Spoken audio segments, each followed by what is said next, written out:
이 시간 함께 나누실 하나님의 말씀 보도록 하겠습니다. 보시는 성경은 창세기 37장 29절부터 36절의 말씀입니다. 르우벤이 돌아와 구덩이에 이르러 본즉 거기 요셉이 없는지라 옷을 찢고 아우들에게로 되돌아와서 이르되 아이가 없도다. 나는 어디로 갈까? 그들이 요셉의 옷을 가져다가 수렴소를 죽여 그 옷을 피에 적시고 그의 채색 옷을 보내어 그의 아버지에게로 가지고 가서 이르기를 우리가 이것을 발견하였으니 아버지 아들의 옷인가 보소서 하며 아버지가 그것을 알아보고 이르되 내 아들의 옷이라 악한 짐승이 그를 잡아 먹었도다. 요셉이 분명히 찢겼도다 하고 자기의 옷을 찢고 굵은 배로 허리를 묶고 오래도록 그의 아들을 위하여 애통하니 그의 모든 자녀가 위로하되 그가 그 위로를 받지 아니하여 이르되 내가 슬퍼하며 스올로 내려가 아들에게로 가리라 하고 그의 아버지가 그를 위하여 울었더라. 그 미디안 사람들은 그를 애굽에서 바로의 신하 시위대장 보디발에게 팔았더라. 아멘.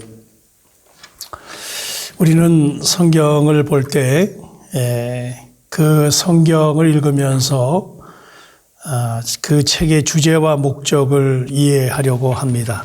그런데 50장으로 된 창세기를 다 읽은 후에도 우리는 여전히 그 주제를 모를 수 있는데 그러면 이 책의 주제는 무엇인가? 창세기 주제가 하나님의 창조와 타락이라고 쉽게 말할 수 있습니다. 왜냐하면 창세기는 태초에 하나님이 천지를 창조하시니라로 시작해서 50장 마지막에 보면 요셉이 110세의 죽음에 그들이 그의 몸에 향재료를 넣고 애굽에서 입관하였더라 라고 끝이 나기 때문입니다. 죄의 작성 사망이고 창세기는 창조로 시작해서 사망으로 끝이 나기 때문입니다. 그러나 이 관점은 잘못된 것은 아니지만은 적절한 대답은 아닙니다. 창세기 1장 26절은 매우 중요한 구절인데 하나님이 이 시대에 우리의 형상을 따라 우리의 모양대로 우리가 사람을 만들고 그들로 바다의 물고기와 하늘의 새와 가축과 온 땅과 땅에 기는 모든 것을 다스리게 하자 하시고 여기 두 개의 의미심장한 말이 있습니다. 형상과 다스림이라는 말입니다. 사람은 하나님에 의해서 창조됐고 그가 타락하긴 했지만 우리는 어떤 방법으로 무슨 목적을 위해 사람이 창조되었는지를 생각해 보아야 합니다. 성경은 사람이 하나님의 형상을 따라 만들어졌다고 말합니다. 하나님보다 더 높은 것이 없는데 사람은 가장 높으신 분의 형상을 따라서 만들어진 존재입니다. 우리의 존재가 현재 어떠하든지 다른 사람의 삶의 모습이 어떠하든지 우리는 우리가 가장 높으신 분의 형상을 가지고 있음을 인해서 자신에 대해서 높은 관점을 가져야 합니다. 우리는 낮은 피조물들이 아닙니다. 우리는 하나님을 표현하고 그분의 통치권을 행사할 목적으로 만들어졌습니다. 창세기 주제는 사람이 하나님의 형상을 갖고 만물 위에 하나님의 통치권을 행사하는 것입니다. 우리는 하나님을 표현하도록 하나님의 형상을 가졌고 하나님을 대표하도록 그분의 통치권을 가지고 있습니다. 그러므로 우리는 하나님의 표현이고 대표입니다. 이것이 창세기의 심장입니다. 이것을 점진적으로 알기 위해서는 창세기 50장 모두가 필요하겠지요. 그 안에 기록된 모든 세대들, 즉 아담, 아벨, 에노스, 에녹, 노아, 아브라함, 이삭, 야곱, 요셉 이 모든 사람들은 우주 가운데에 하나님의 경륜이 사람을 통해서 그분 자신을 표현하는 것임을 보여주려고 하는 한 가지 목적을 가지고 존재합니다. 이것이 하나님의 목적이고 목표이고 하나님의 마음의 갈망인 것입니다.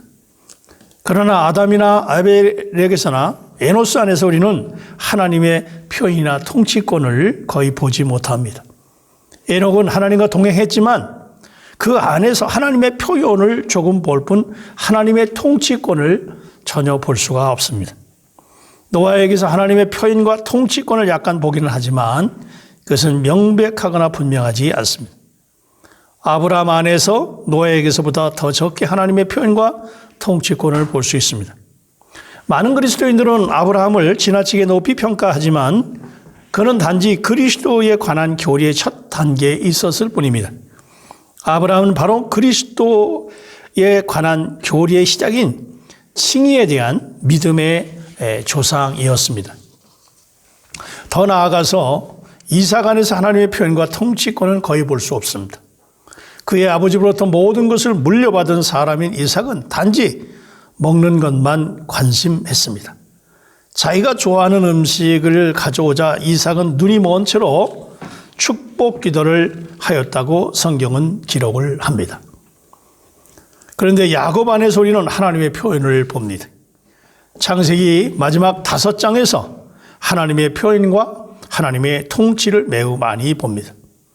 비록 이 부분에서 야곱은 나이가 많았지만 그의 영적인 눈은 매우 예리했습니다. 그는 어디에 가든지 참된 상황을 꿰뚫어 보고 적절하게 사람들을 축복했습니다. 더욱이 그의 축복은 하나님의 예언이 되었지요. 야곱은 참으로 하나님의 형상을 닮았고 그분을 표현했습니다. 심지어 그 당시 가장 높은 통치자인 바로도 야곱의 축복 아래 있었습니다. 이때는 참으로 야곱이 말하는 것은 하나님이 말씀하시는 것이었습니다. 예수님께서도 말씀을 하셨지요. 나는 아버지 안에 있고 아버지는 내 안에 계신 것을 내가 믿지 아니하느냐.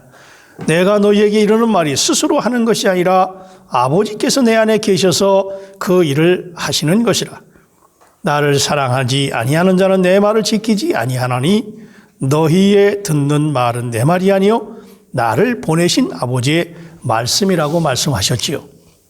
그러므로 하나님을 표현한다고 하는 것은 주로 하나님을 위하여 말하고 다른 사람에게 그분을 말해내는 것입니다. 창세기 46장부터 하나님의 표현인 야곱이 하나님의 형상을 닮았음을 봅니다. 그러나 하나님의 통치권에 대해서 어떠합니까? 창세기는 요셉이 온 땅 위에 통치권을 행사하는 것으로 끝을 맺습니다. 바로가 왕이긴 했지만 그는 단지 간판에 지나지 않았습니다. 행동하는 왕은 생명의 체험이 있어서 야곱의 한 부분이었던 요셉이었습니다. 요셉과 함께 야곱 안에서 하나님의 다스림, 통치권과 하나님의 표현을 보게 됩니다. 야곱과 요셉을 분리해서 보지 말아야 하는 이유는 창세기의 마지막 14장, 37장부터 50장에 대한 기록은 두 사람이 함께 혼합되어 있기 때문입니다. 야곱인 이스라엘의 아들들이 12지파를 이루게 되는데 그 중에 요셉이라고 하는 이름의 지파는 없고 요셉의 아들인 에브라임과 므낫세가 야곱의 아들의 반열에 들어가서 12지파를 이루게 되지요. 이것으로도 우리는 야곱과 요셉을 한 사람으로 보는 이유를 설명할 수가 있습니다. 요셉은 야곱의 통치의 한 부분이었습니다. 야곱과 요셉을 분리된 사람으로 보아서는 안 된다고 하는 이유입니다. 이 부분에서 야곱은 고통을 당하고 있었고 요셉은 애굽을 통치하고 있었습니다. 37장에서 요셉은 그가 고통당하고 있다는 인상을 전혀 주지 않습니다. 요셉이 아닌 야곱이 고통당하고 있음을 성경은 말하고 있습니다. 야곱은 라헬이 죽었을 때에도 울지 않았지만 요셉이 맹수에게 삼킨 바 되었다는 결론을 내리고 슬피 울었습니다. 37장에서 야곱은 나이 든 사람이었습니다. 야곱은 시간적으로나 지리적으로 장구한 길을, 인생의 길을 여행하면서 마침내 헤브론에 이르게 되지요. 야곱은 이미 많은 것을 통과했습니다. 아마 성경에 나오는 누구도 야곱만큼 많이 얽히고 복잡한 상황을 거친 사람은 없을 것입니다. 야곱은 그가 관심을 쏟던 모든 것을, 그가 좋아했던 모든 것을 거의 다 잃을 그 정도까지 하나님께 철저하게 환경과 사람들을 통해서 다루심을 받았습니다. 37장 그 당시에 라헬은 죽었고 야곱은 그의 조상 아브라함과 이삭이 그곳에서 가졌던 하나님과의 교통을 누리면서 헤브론에 살고 있었습니다. 하나님의 손 아래에서 그렇게 많은 다루심을 거친 다음에 의심할 것 없이 야곱은 지쳐 있었습니다. 그의 생활은 조용했지만 그에게는 마음의 보물인 사랑하는 아들 요셉이 있었습니다. 요셉에 대한 편애로 인해서 야곱은 요셉에게 채색옷을 지어 주었습니다. 요셉을 향한 야곱의 치우침은 그에게 고통을 야기시켰는데 요셉의 형들이 요셉을 미워해서 요셉을 깊은 구렁덩이에 던졌다가 한 무리의 이스마엘 사람들에게 팔았고 결국은 요셉은 애굽으로 팔려가서 바로 왕의 시종인 보디발의 종이 되게 됐습니다. 야곱은 변화된 사람이지만 아직 성숙되지는 않았습니다. 변화되는 것은 우리의 천연적인 생명이 바뀌는 것이고 성숙된다고 하는 것은 우리를 바꾸는 신성한 생명으로 충만하게 되는 것입니다. 즉 예수의 생명으로 충만하게 되는 것입니다. 그래서 창세기 37장부터 45장까지는 야곱의 성숙 과정에 대한 기록이고 창세기의 마지막 5장에는 야곱이 완전히 성숙되었음을 보게 되지요. 야곱의 전생애에서 37장부터 45장까지의 삶을 가장 고통스러웠다고 우리는 말할 수 있습니다. 이후로 야곱에게는 더 이상 다루심이 없었습니다. 오히려 야곱은 그 과정을 통해서 온전히 성숙됐고 신성한 생명으로 충만하게 되었고 그에게는 하나님의 표현과 하나님의 통치권이 있었습니다. 하나님의 표현과 통치를 위해서는 성숙이 필요합니다. 오직 성숙한 생명만이 하나님의 형상을 갖고 그분의 통치권을 행사할 수 있기 때문입니다. 이미 말씀드렸듯이 창세기 37장에서 야곱은 하나님의 형상을 갖거나 하나님의 통치권을 행사할 수 없었습니다.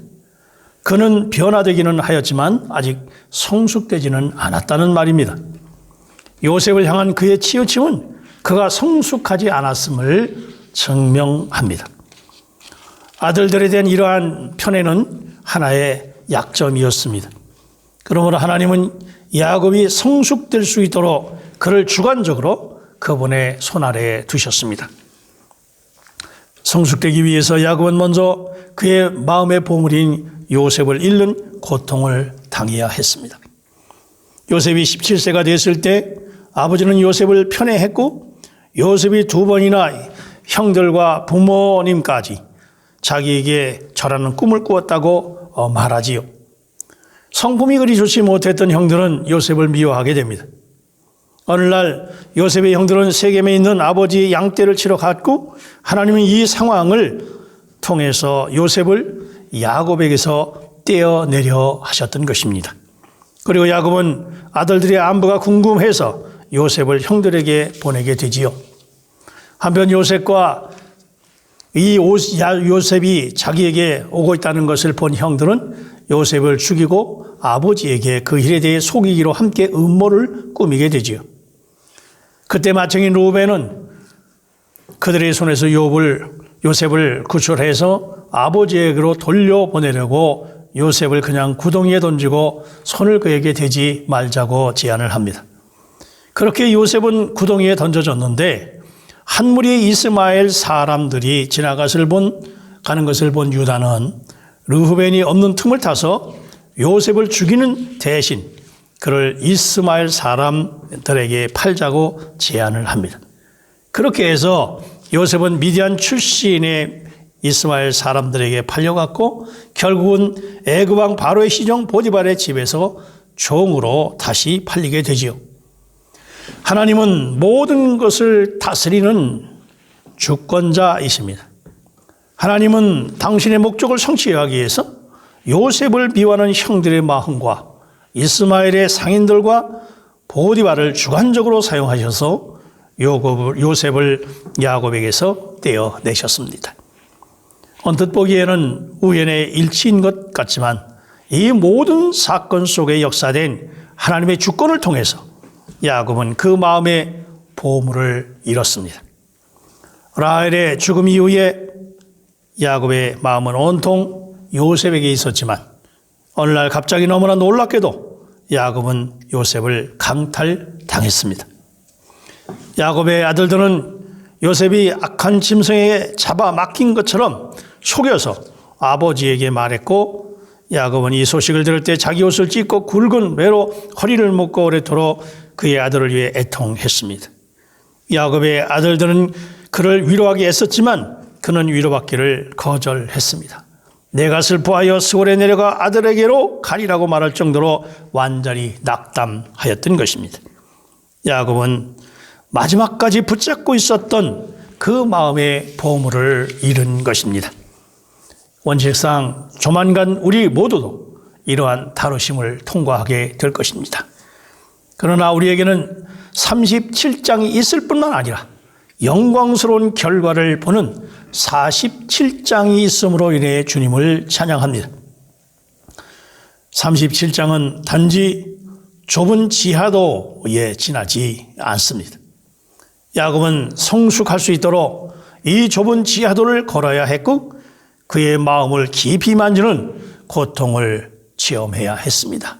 요셉을 잃게 되는 고통을 체험하게 됩니다. 우리가 좁은 길을 걸으며 밤낮 기뻐하는 것은 라고 우리는 찬양을 합니다. 좁은 길을 통해서 하나님은 하나님의 역사를 이루시기 때문입니다.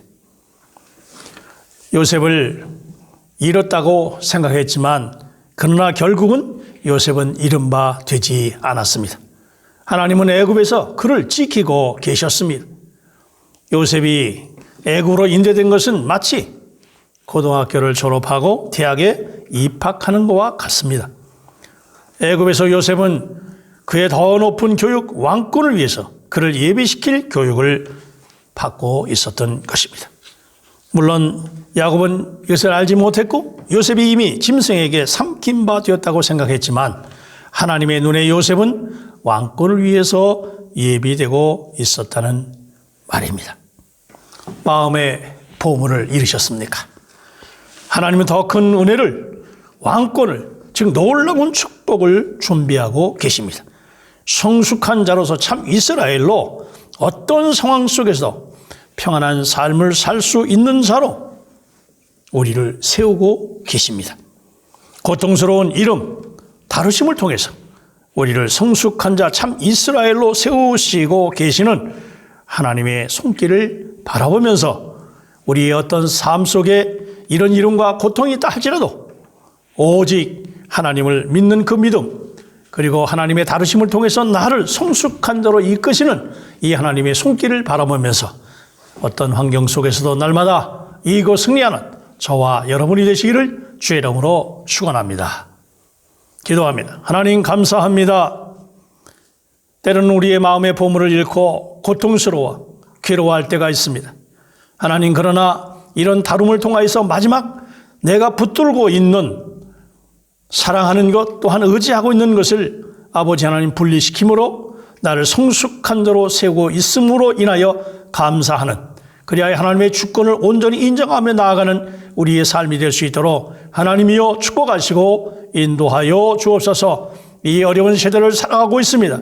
하나님, 이 믿음으로 날마다 승리케 하옵소서. 예수님의 이름으로 기도하옵나이다. 아멘.